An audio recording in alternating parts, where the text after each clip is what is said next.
안녕하세요. 친절한 회계사 허승용입니다. 매년 이맘때쯤이면 세무대리인, 그러니까 회계사나 세무사를 찾으려는 분들이 정말 많습니다.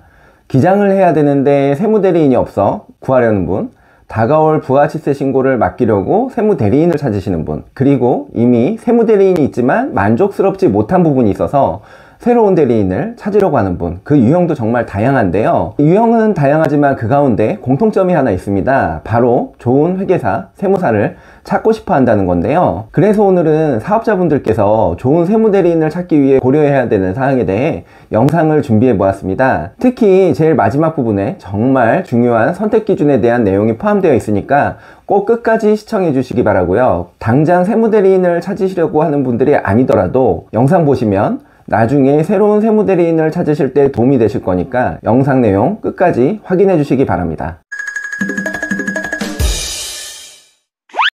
좋은 회계사, 세무사를 찾을 때 제일 먼저 고려하셔야 되는 사항은 회계사나 세무사가 직접 상담을 진행하는지입니다. 꼭 방문 상담뿐만 아니라 전화 상담도 포함되고요. 단순 세무자료 요청이나 단순 세무 관련 내용이 아닌 대표님들이 사업과 관련된 의사결정이 필요한 세무 상담을 의미합니다. 주변의 대표님들이 하시는 말씀이 상담이 필요한 부분이 회계사나 세무사를 통해 이루어지는 경우가 잘 없고 대부분 직원을 통해 이루어지고 자격사와 연락이 닿거나 상담받는 것이 정말 어렵다고 하시는 경우가 많은데요. 심지어는 계약 전 상담 진행부터 전문 자격사가 아닌 담당 직원분을 통해 모든 상담 과정이 이루어지는 경우도 많았다고 합니다. 어떤 대표님들의 경우 담당 세무사나 회계사의 이름조차 알지 못하는 경우들도 있으신데요. 회계사나 세무사에게 서비스를 받으려고 업무를 맡겼는데 전문가와 상담이 어렵거나 불가능하다면 좋은 세무대리인이라고 볼 수는 없을 것 같은데요. 특히 담당 세무사의 이름을 알고 있지 못하거나 한 번도 연락을 해본 적이 없다면 전문 자격이 없는 사람이 세무사나 회계사의 명의를 빌려 운영하는 명의대여 사무실일 가능성도 높기 때문에 한 번쯤 의심해보는 것이 필요하고 이런 사무실은 되도록 피하시는 것이 좋습니다. 물론 직원분들이 경력이 있고 해당 업종에 대해 지식이 많으신 분들은 고객이 만족하는 수준으로 상담을 진행할 수 있는 경우도 있겠지만 상담 내용이 원하는 수준이 아니라면 언제든지 자격사와의 상담을 통해 문제를 해결할 수 있어야 좋은 세무대리인이라고 할 수 있을 것 같습니다. 두 번째는 대표님들이 운영하고 있는 사업에 대한 전문성이 있는 세무대리인 내 세무 관련 업무를 처리해주는 세무대리인이 내 업종의 특성이나 세무 처리에 대해 잘 알지 못한다면 업무 처리에 불편함이 발생하는 것은 물론 세금 신고에 문제가 생길 수도 있습니다. 특히 전자상거래, 해외 구매 등 역직구 등과 같이 세무 처리가 복잡해서 전문성이 필요한 업종의 경우 전문성을 확인하지 않고 세무대리인을 선정하셨다가 중간에 세무대리인을 변경하는 경우도 많이 발생하게 되는데요. 이런 대표님들에게 여쭤보면 대부분 집에서 가까운 곳, 가족의 세무 관리를 해주는 곳이나 친구가 세무사인 경우 편할 것 같아서 맡겼다가 전문성으로 인해 불편한 사항이 계속 발생해서 전문성이 있는 세무대리인으로 바꾸는 경우가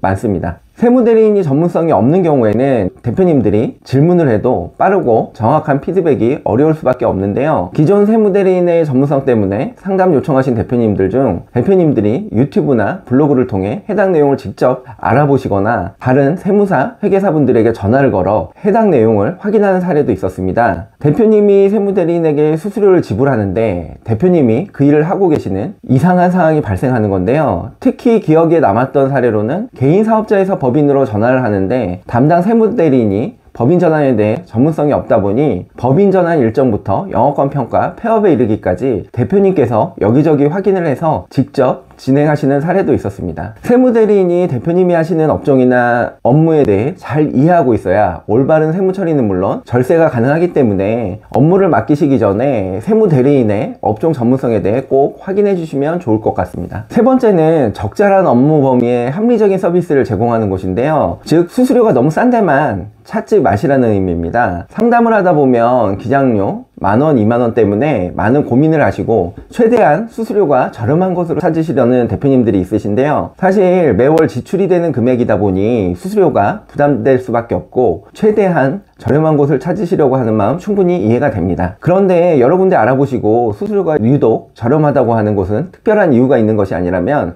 조금 조심해 주시는 것이 좋을 것 같은데요.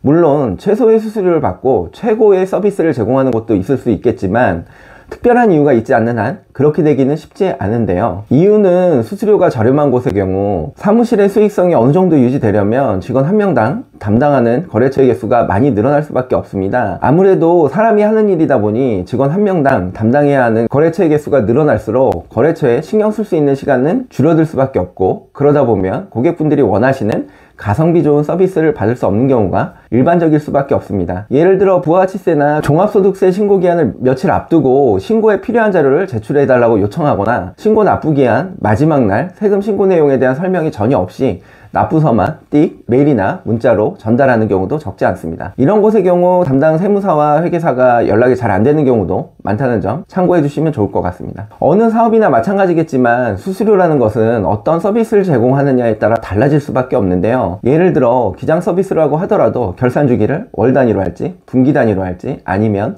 연 단위로 할지에 따라 투입되는 시간이 달라질 수밖에 없고, 결산에 대한 결과물을 어느 정도의 내용으로 전달할지, 방문 설명을 해야 하는지 여부 등 서비스의 내용에 따라 투입 시간이 달라지게 되고 당연히 수수료도 달라질 수밖에 없습니다. 또한 단순 기장 업무만이 아닌 채권 채무 관리, 자금 관리와 같은 격리 업무까지 추가가 된다면 수수료는 더욱 높아지는 게 당연할 수밖에 없는데요.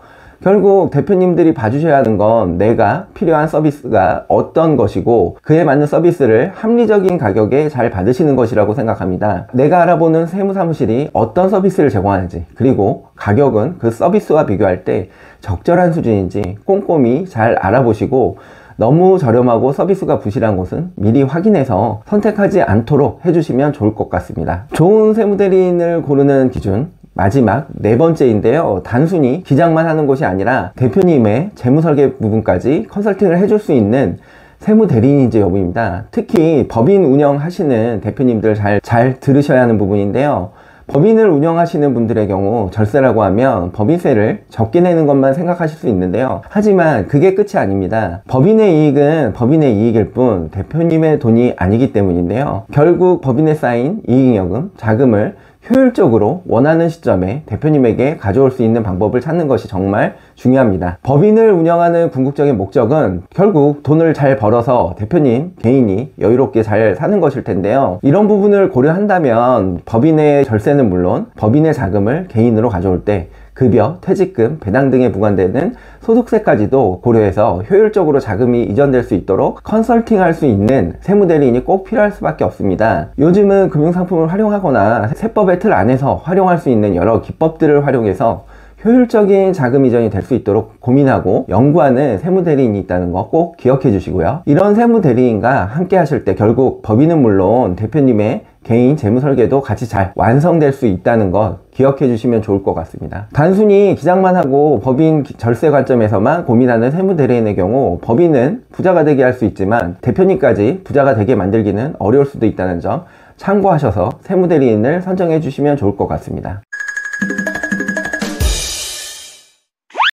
지금까지 세무대리인을 선택하는 4가지 기준에 대해서 설명을 드렸는데요. 새롭게 세무대리인을 선택하시려고 하시거나 바꾸시려고 고민하시는 분들이 있으시다면 말씀드린 내용 잘 참고하셔서 오래도록 함께 할 수 있는 좋은 세무대리인 만나실 수 있기를 바라면서 오늘의 영상 마치도록 하겠습니다. 이상 친절한 회계사 허승용이었습니다. 감사합니다.